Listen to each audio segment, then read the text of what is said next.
Jason Merrill. Oh, because it's too. I'm the only Superman fan. No, you're not. No, you're not. Hey, I had on Superman shirt yesterday. That is. Secret agent. I had on. Yeah, I'm just a regular guy. Well, I'll start then, since nobody else wants to start. As far as me, I love the movie. For me personally, this was the best interpretation of Bruce Wayne, not necessarily Batman, but Bruce Wayne that I've seen in the movie. Because we've had campy, we had all that other stuff, but we had the aloof Bruce Wayne, one who don't care about nothing. But this one actually showed like more sides to Bruce as a character and how he relates to Batman. So I was all for it because Batman that dude. I actually agree with him when it comes to the Batman aspect of it. Like, I felt like Batman carried the movie, and honestly, it felt like Superman was just kind of a side character, like it was Batman versus whoever. Because that whole I'm not no diss against Superman to Superman fans. I just felt like you could have plugged in any character in that spot. Like it was about Batman's angst with the people passing away, and him dealing with other heroes or threats or whatever. And I just felt like Superman wasn't built very strong, in my opinion. That's just me. Superman is probably the worst character I've ever seen. Period. Point blank. Period. Point blank. He can't fight. His chick wasn't bad. Oh my gosh. All I got to say is you should have seen how tight he was holding that grip on his mic. He has a rebuttal. I'm trying to save everybody. Trust me. I mean, personally, I honestly felt that you had to look at two elements as far as the cinematic portion of this. You had Superman dealing with the God complex. You know what I'm saying? Being that powerful and being able to distribute that power in the right direction. Not just to save Lois Lane like they did in the beginning of the movie. Because when they had that scene where you had to All throughout. Right, but you know you can't just save her. You have other people that you have to save. But that's what he did, though. But he did. But again, he did. But did you? But the point that I was making is that you start to see him start to think and start to question his motives. Is it just about Lois Lane? Is it just about saving everybody? I know you tapping that. You know what I'm saying? You got to save that because, you know, she died. You can't tap it no more. But you have to think about everybody else. Then you have the Bruce Wayne aspect of it. You know what I'm saying? Where you looking at a more vengeful, more angrier Bruce that's not being so calculated, that's kind of aloof. You know what I'm saying? As far as I want to get to the source of this and destroy it because look what it's doing to the people that I love. You see what I mean? So I see you got to look at that portion of it in this particular cinematic universe. Superman needed to listen to E40 in this movie. Because all he did was, he's in the middle of a fight with Doomsday. And he hears her tapping on something and flies off. Batman is flesh and blood. He don't know what Wonder Woman can do yet. Not for real. So he just leaves them. I wouldn't want him in the Justice League after that. And then other than that, the Batman aspect of it, this is the best Batman, in my opinion, that I've seen. This is the Batman that I've seen. As a package that I've seen. Yeah. But this is the best Batman that I've seen on screen. To me, Ben nailed the Bruce Wayne aspect of it as it applies to The Dark Knight Returns. That is the Bruce Wayne from The Dark Knight Returns. And my favorite visual in the whole thing was seeing Superman in space having to be recharged like he was in The Dark Knight Returns. Other than that, though, should I save her? Yeah. All right, I'm going to touch on a couple of things.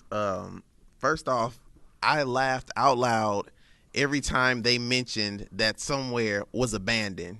Like, it was so self-aware that it was perfect because we did give him a lot of crap for Superman just murdering everybody. well, it wasn't Superman murdering everybody. Everybody was collateral damage. But they were like, oh, we're at the warehouse. Oh, don't worry, this warehouse is abandoned. Oh, what's up with this part of town? Don't worry, this part of town is abandoned. Oh, hey, we're going to fire the nukes into space. Don't worry, we won't have any casualties over there. Like, it was purposely done just so like you can get a little laugh at that, and I like that. I also, at first, I'm a huge Batman fanatic, and like when he started killing people, I was like, no, because my experience with Batman is Justice League and the animated series and all his animated movies. So when I saw this, my brain exploded, and then it reformed into this evil grin on my face, like, yes, finally, that's what we needed. I'm happy for it. I love the movie, and whoever doesn't like it, they can suck my No.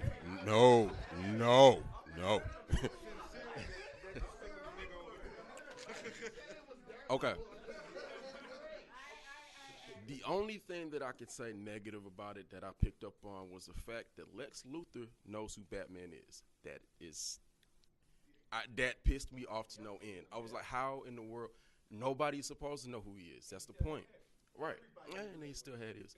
But that to me was a plot hole that he knew who he was. That's the only thing that really just stuck with me throughout the whole movie. I'm like, dude, how does Lex know who this man is? Like, yeah, Lex is smart. We all know that. He's a genius. True. But what the fuck? Like, real quick, what I noticed about the Lex Luthor part, like he was complaining that he had hair. Yes, he had hair, but this was an origin story. So you see how he lost his hair. Look, I'm not saying he was a great Lex Luthor. Not at all. I didn't like him as Lex Luthor. But when they shaved his head, I was like, oh, okay, this is an origin story. Okay. okay, so I have a few problems with the movie. It seems like they had a good premise, Batman vs Superman, and it was great. And someone goes, you know what? Marvel's doing it way better than us. We got to catch up. So then they said, let's throw in some Dawn of Justice. And then when they did that, they cut the movie up into pieces. I can see how it goes from set to set to set, and it bothers me. It'll be him talking to his dead dad in the mountains. You don't cut to that to Lex Luthor talking to a senator. Like, it don't make no sense. It's just so disjointed. So in terms of a movie base, it's really choppy. I don't like it that way. Batman does not kill. If he kills, he's the Punisher, pretty much. And he's not the Punisher. He's Batman. He's not supposed to be the guy who just goes around and says, you know what? I don't like you. You are a mass murderer. I'm gonna kill you. He don't do that. If he does, what's the point though? What's the point of him being Batman? No. Look. There's a part. Look. There's a point. Listen. No. There's a point where he was chasing a car, and he had the Batmobile shoot people in the car, and they dead. You see his head get shot like this, and you see him just cut the scene. He's dead. He's not coming back to life again. Batman does not kill. So I'm telling you that right there. When I saw that, I'm like, I'm out. All I want to say is that somebody said something about what Marvel's doing, DC's doing. I really appreciate how they actually melt together two different types of Batman. We're getting a hybrid Earth 2 and Earth 1 Batman. He's got a lot of that Thomas Wayne rage in him, and it's cool. Most of the murdering was going on in the dream sequence, and we had a great conversation. This is a post-apocalyptic Earth. There's no more image for Batman to look up to. How broken it look. First of all, another thing, Batman doesn't have a Robin. We all know how Batman is when he does not have the Robin. See him in this movie, and I just feel like it's not too much to lose our minds over, because I think it's great. Look at how Marvel blends together their ultimate and their mainline characters, and a lot of them are doing things they really don't normally do. And how I feel about Lex Luthor, I'm trying to get to different things, because he basically, I felt like, was a parallel to the Joker from the Dark Knight series. They tried to make him out, and I'm not mad at that, because I really appreciate them doing different things. Like I said, this is a movie universe, and they're not going to extend like comic book universes. We don't have 20 years of DCU and Marvel universe to go. So they have to do different things, and they have to kind of play with it. And I appreciate it, because the pacing, like you said, pacing is obviously a problem. So they're going to run into that. And I appreciate them for taking that challenge on. I think even though it was choppy, I love it. We got Flashpoint, we got Dark Knight Returns all in one. And they also, if you look at it, they also borrow from the Justice League War animated movie, how they just come together and they're there. I really appreciate that. I mean, we don't have, like I said, I don't have time to sit here and wait for them to flesh this out like Marvel. And it brings a different thing. So, I mean, other than that, Doomsday was probably my biggest issue. And the only reason I say that is because it's really minute. I wanted to see him full out with the stalagmites and stuff like that. Other than that, I'm cool. I am so happy that I saw this with LOG. Because if I saw this on my own, I would have been mad as hell. I would. P&P is like plot holes and personification. Like I'm sorry to everybody who says it's the best Batman ever. I think y'all full of shit. Like especially for y'all who say Bruce Wayne more than Batman. Like, nah, Bruce Wayne didn't do nothing. His game was terrible against Wonder Woman. I'm like, for real, you supposed to be a billionaire player boy. Where your game at? Like, for real.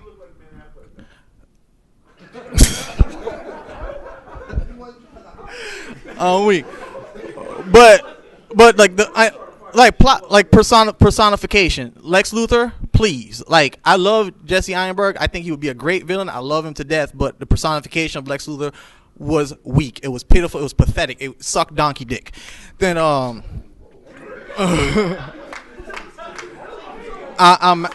mad. I'm mad. It's like the fact that he knew who Batman was. How is he even supposed to know Clark Kent? He's a millionaire. Like, Clark Kent's a nobody to him. Like how did you put them together? The way that they put Batman against Superman was weak. It was just straight out weak. Like the fact like they hate each other. Like Batman found out who killed his parents. He didn't seek vengeance on them. Batman found out he didn't seek vengeance on them. But now he wants to kill Superman because of a fight that leveled the building. Like for real. Like Gotham and Metropolis is a hop, skip, and a jump away, and you gonna go over there in a chopper and a Jeep instead of the Batmobile? Like, kind of dumb. Like for real. Then you got Superman who got allies, but you gonna pick up the damn spear of kryptonite? Like, genius. Lois Lane has more super hearing than Superman. Like, how many people heard Martha? Batman didn't hear him. You across the way and you heard Martha's name. Like, for real. I'm sorry, but I'm a fan of realism. And nothing about that was really real. It was just rushed and screwed just to get him, like, as an origin into part one. I appreciate that, just like he said, that it happened because it was about damn time. But the fact that it turned into, like, a Fantastic Four movie where we're just looking at for Jessica Alba was, like, that's pretty much what it chopped up to be, like, because, damn, her thighs were thick. I'm like, ooh.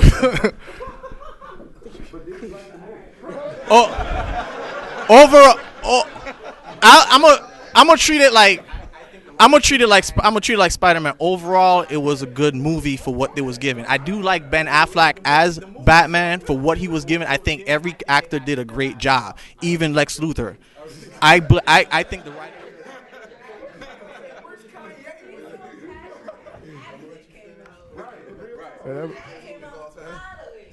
So that boy had a whole 2-minute window and he used 5 of it. Well, I like the movie. I actually saw it twice yesterday. When I saw it with y'all, apparently I was spent because I was asleep throughout at least half of it. So, plus it was real comfortable seats, so there was no choice in the matter but for me to go to sleep. But so I did enjoy the movie though. I did have a bit of a problem with Lex Luthor because I feel like I was watching Jerome from Gotham throughout half of it because like his dialogue was classic Lex Luthor, but it was like the way he was moving and talking and everything else was like, oh, that was Jerome.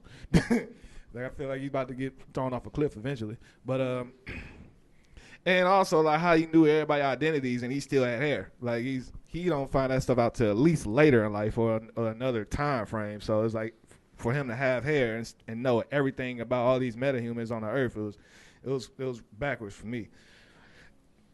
That's just me though. But I did like the Batman. I did like Batfleck because Batfleck.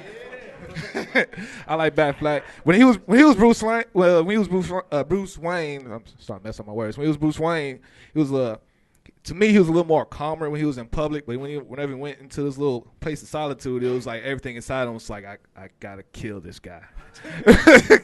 I gotta kill him. But when it was in public, it was like, yeah, I'm nice, calm, cool, collected. But behind closed doors, it's like, I'm gonna kill him. Alfred, tell me what to do so I can go kill this guy. So, and the Lois Lane thing was like 3 times, man. three times.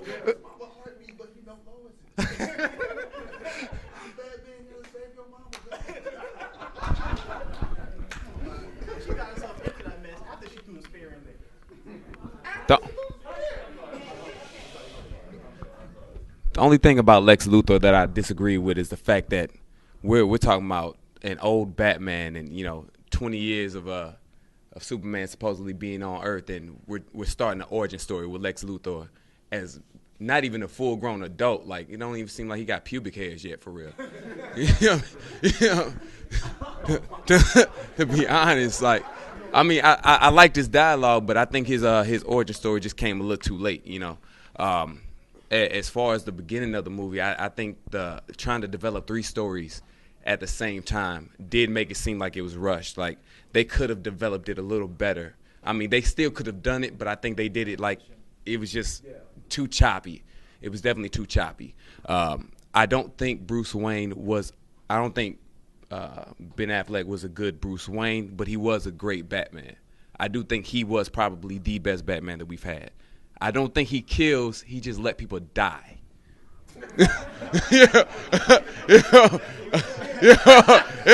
I think he just lets people die. I mean, but that's the Dark Knight Returns Batman that we had. If you watch even the animated series, the cartoons of it, like he let a car full of 3 bad guys just go off the cliff. It exploded. Like, nobody survived that. So it was the Dark Knight Returns Batman that we were supposed to have, and I like the fact that they had him train that brute type of, that huge cockstrong Batman that we're supposed to have. Like, he was, like, that dude was swole, you know what I mean? But they showed him train the way that he was supposed to be training, man. So all in all, it was a good movie. I think the second half made up for what the first half lost, and I like the fact that Superman died at the end.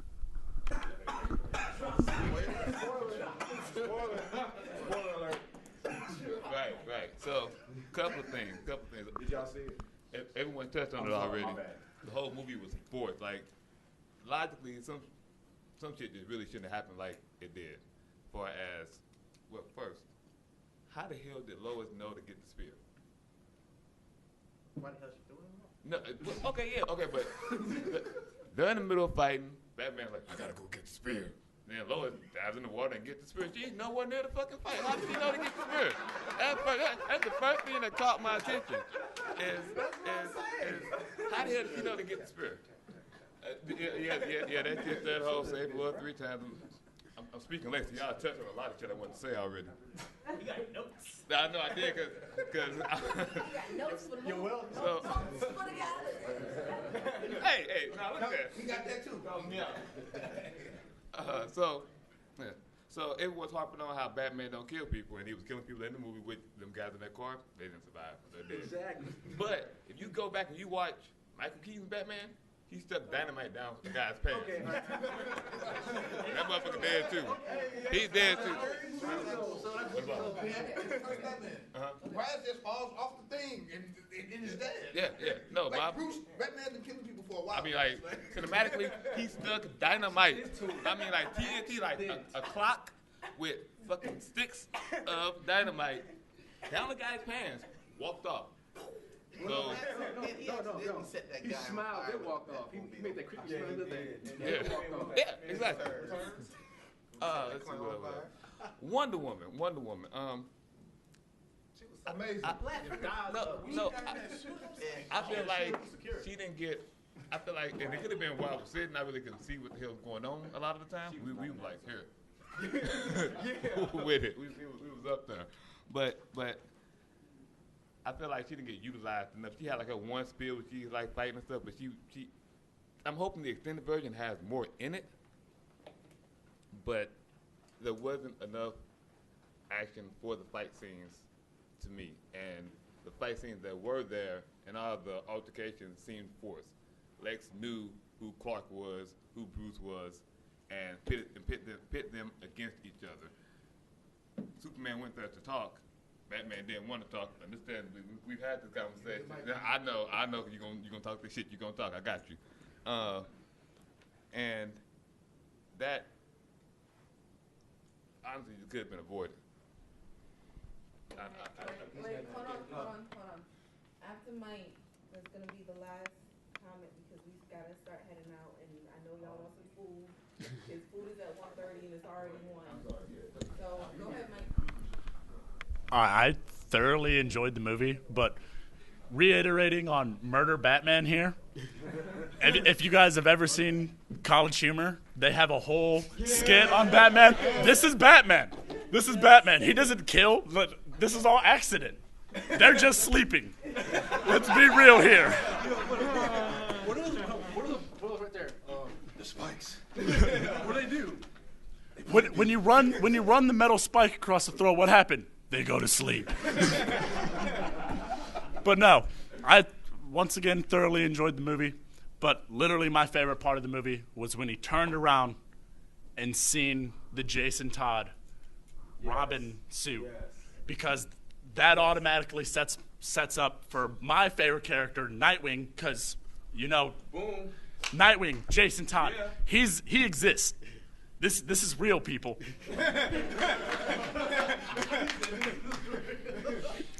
He's here. Just don't know yet. Damn, you all